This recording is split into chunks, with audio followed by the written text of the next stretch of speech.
আপনার মতো কি আর ভালোবাসবে এরকম করে? সবার মতো সবাই তো হয় না। হয় বলেন স্যার? তা তো না। কত জায়গায় ঘুরতে গেছি, কত রেস্টুরেন্টে গেছি, বসুন্ধরাতে গেছি। আপনি আমাকে আইফোন কিনে দিয়েছেন, স্বর্ণের জিনিস কিনে দিয়েছেন। তুমি তো আবার পুরান চালা উঠে দিলা। তোমাকে তো ওসব কিছু তো তোমার সাথে তো সময় কাটাইছি, তোমার সাথে খেলাধুলা করছি, ওগুলো তো ভুলেই গেছিলাম। হয়তো ক্ষণিকের জন্য টাইম পাস করছেন, ভাবছেন ভুলে গেছি আমি চলে আসছি, কিন্তু আমি তো ভুলতে পারি নাই। হ্যালো, কে বলছেন? মালা না? মালা তুমি? হ্যাঁ আমি মালা, আপনি কি বলছেন? আমি তো সাইফুল। চিনতে পারিস না? সাইফুল? কোন সাইফুল? আমি তো চিনতে পারছি না। আমি তো, হ্যালো। হ্যাঁ, ঢাকার এসপি সাইফুল, তো সাইফুল স্যার। ও স্যার, আপনি হ্যাঁ। আপনি আমাকে স্মরণ করছেন স্যার? হ্যাঁ, তোমাকে স্মরণ করলাম তো। হঠাৎ করে আজ 4-5টা বছর গত হয়ে গেল, আমি আপনার জন্য মানে কেঁদে কেঁদে আমার রাত দিন শেষ হয়ে যায়, তবু আপনার সঙ্গে কথা বলতে পারি না। কেমন আছেন আপনি স্যার? হ্যাঁ, ভালো আছি। তুমি তো আমাকে চিনতে পারতেছো না মালা। কিভাবে চিনবো? সবকিছু তো আপনি চেঞ্জ করে দিয়েছেন, আপনি ভুলে গিয়েছেন আমাকে, কিভাবে চিনবো আমি আপনাকে? ভুলি নাই তো তোমাকে। তোমাকে কি ভুলে যাওয়া আমি এত যায়? হ্যাঁ, আমি তো সেটাই জানি, আমার স্যার কখনো আমাকে বলতে পারে না।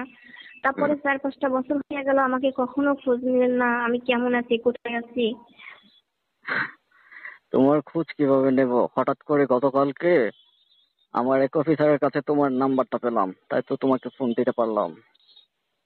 ও, মোবাইল থেকেও আমার নাম্বারটা সরাই দিছিলেন নাকি মন থেকেও সরাই দিছিলেন? আমার ফোনটা হারিয়ে গেছিল না? হ্যাঁ। ফোনটা হারিয়ে যাওয়ার পরে তো তোমার নাম্বারটা চলে গেছিল আমার কাছ থেকে। আপনার সঙ্গে একান্ত কাটানো টাইম গুলো সবসময় মিস করি। কি তাই? ভালোবাসা, কি আনন্দ, কি রোমান্টিক, সবকিছুই মিস করি, ভুলতে পারি না আপনাকে। তাই নাকি মালা?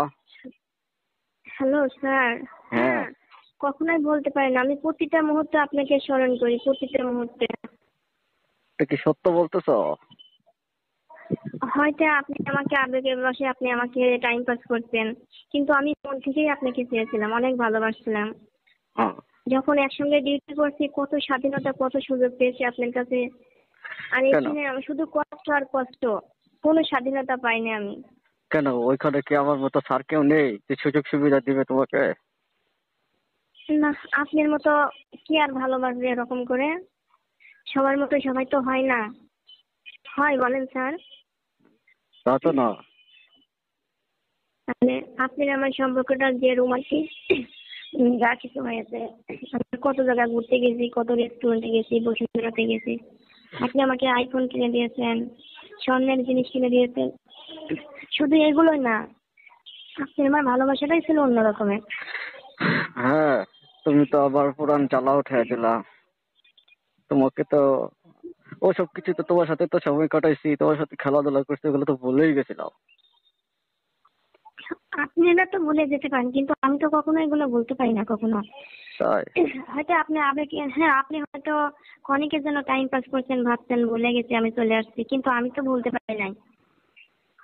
বলতে পারো না? না স্যার। ও, তাহলে তোমার হাজবেন্ডের সাথে কেমন দিনকাল কাটাচ্ছ? স্যার রাখেন, কিসের হাজবেন্ড আর কিসের সংসার সন্তান। আমি এখানে ছোট কষ্টের মাঝে কাজ করি, তবুও আপনাকে স্মরণ করি, মিস করি সারাক্ষণ। যেখানে সবসময় কাজে কোনো চাপ ছিল না, সবসময় আপনার প্রেমে আসক্ত ছিলাম, আপনার কথা মতো কাজ করছি, চোখে চোখে চোখ রেখে আপনাকে দেখছি, আনন্দ ফুর্তির মাঝে টাইম পাস করছি। এখানে তো ওরকম কিছু হয় না, কোনো কিছু ভালো লাগে না। হুম। তুমি কি আমি আসলে আগের মতো দেখা করতে পারবা? আপনি আমার সঙ্গে দেখা করবেন? উম দেখা করতে চাচ্ছি, যে আগে যেগুলো করছি, মানে ওরকম সময় কাটাতে পারবা আমার সাথে?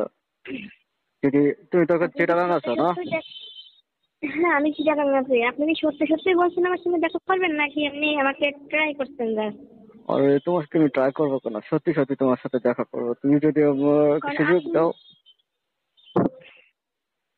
কারণ আপনি আছেন ঢাকাতে, আমি আছি রাঙামাটিতে, তাহলে অনেক দূরে না। আপনার সঙ্গে কতদিন দেখা নাই, আমার কথা নেই।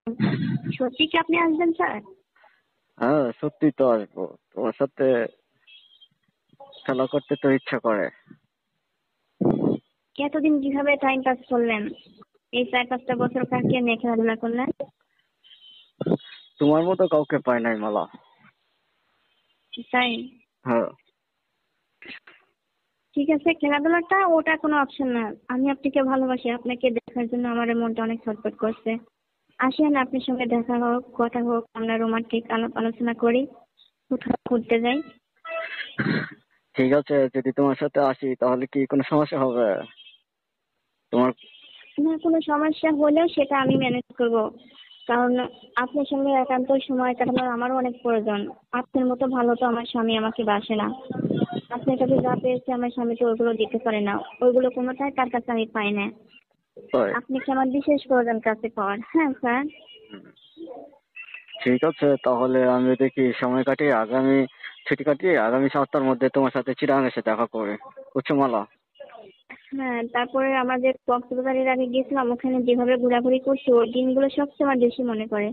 প্রতিটা বছরে ওই দিনগুলো আসলে পরে আমার তো আর মাথা ঠিক থাকে না, মনে হয় আমি পাগল হয়ে যাই। ওই দিনটা আমার শোক পালন করতে হয় আপনার জন্য। তাই নাকি? হ্যাঁ, তুমি এখনো আমাকে মিস করো? তাহলে প্রথম তো তুমি আমাকে চিনতেই পারছিল না। কারণ চিনতে পারছি না, কণ্ঠটা অন্যরকম লাগছিল। ফোনের মাধ্যমে তো অনেক কিছু পরিবর্তন আসে, কিন্তু আবার সাইফুল নামে তো অনেক স্যাররাই আমাদের ওখানে ডিউটি করে। ভাবছি কোন স্যার না স্যার আমাকে ফোন দিলো, কারণ আমি অযথা তো কারোর সঙ্গে ফোনে কথা বলি না। তাই? হ্যাঁ স্যার। হুম। ঠিক আছে মালা, তাহলে আমি চেষ্টা করবো তোমার সাথে এসে দেখা করার জন্য, বুঝছো? হ্যাঁ, আসেন। আপনি যেদিন হুম। আসবেন তা আগে আমাকে বলবেন, আমি অফিস থেকে আমাকে ছুটি নিতে হবে, কারণ আপনার মতো করে তো আমাকে কেউ ছুটি দেবে না। আমাকে অনেক আগে বলতে হবে অফিসে। তুমি তো যখন আমার কাছে ছিল অনেক সুযোগ সুবিধাই করছো, তাহলে আবার ট্রান্সফার করে তখন আমার কাছে নিয়ে আসবো নাকি? হ্যাঁ, আপনি যদি আনতে চান আমি রাজি আসতে। আমি মুহূর্তের মধ্যে চলে আসবো এখানে, কারণ আপনার মতো শান্তি আমাকে কেউ দিতে পারে না। তাই নাকি? ওখানে অনেক কাজ করতে হয় আমাকে। হ্যাঁ। হুম। ঠিক আছে মালা, তাহলে আমি চেষ্টা করবো এসে তোমার সাথে দেখা করার জন্য, সময় কাটানোর জন্য, বুঝতে পারছো? অবশ্যই, শুধু সময় কাটালেই হবে না, আপনি এখন এখান থেকে আমাকে আপনার ওখানে আবার ডিউটি দেওয়ার ব্যবস্থা করেন। ঠিক আছে, আমি ট্রান্সফারের ব্যবস্থা করে দেবো না, তুমি আমার কাছে চলে আসবো। কেন, তোমার হাজবেন্ড কি জব টপ করে? আরে রাখেন হাজবেন্ড কথা, আমি আসলে তাদেরকেও এখানে নিয়ে আসবো, নিয়ে আসি আমার কোয়ার্টার দিবেন, কোয়ার্টারে রেখে আমি অফিসিয়াল ডিউটি করবো, আপনার সঙ্গে অনেক শান্তিপূর্ণ ভাবে ডিউটি করবো। ঠিক আছে, ঠিক আছে। ও, হুম। কেন তোমার হাজবেন্ড কোথায় থাকে এখন? তোমার সাথে থাকে না? হ্যাঁ, উনি আমার সাথে থাকেন। ও, কেন, ওর সাথে কি সময় ভালো যাচ্ছে না তোমার? আপনার ওই সময়গুলো, আপনার ওই খেলাধুলাগুলো অনেক মিস করে। আমার স্বামীর সঙ্গে সবসময় অশান্তি লাগে রুমের ভিতরে। অনেকে। এদিকে অফিসের কাজের চাপ, বাসায় এসে আবার তা অনেক কিছু করতে হয়, মাথার উপর অনেক চাপ সৃষ্টি হয়, কোনো কিছু ভালো লাগে না, সবসময় মাথা গরম হয়ে যায়। হুম। ঠিক আছে তাহলে মালা, হুম। এই নাম্বারটা সেভ করে রাখো আর সবসময় কল দিও, বুঝছো? আর নাম্বার চেঞ্জ করেন না, আবার নাম্বার চেঞ্জ করেন না, আমি এটা সেভ করে না, রেখে দেবো। নাম্বার আর চেঞ্জ হবে না, আর কোনো কিছু এখানে চেঞ্জ হবে না, বুঝছো? আমি এখান থেকে যাওয়ার পরে আপনার যে কতটা ফোন দিচ্ছি, কত হাজার কোটিবার আপনাকে ফোন দিচ্ছি, ফোন দিয়ে আপনাকে পাই নাই। হুম। তাই? হ্যাঁ, ভাবছি হয়তো আপনি ব্ল্যাক লিস্ট করে রেখে দিয়েছেন। আমার না, লাগে না, আমার অন্য কলিগ ছিল, তাদের সঙ্গে আপনি টাইম পাস করতেছেন। না, আমার ফোনটা হারিয়ে গেছিল তো, তাই আর কি। ভাবছিলাম হয়তো আমার ফোন দেওয়াটা আপনার বিরক্ত হবে।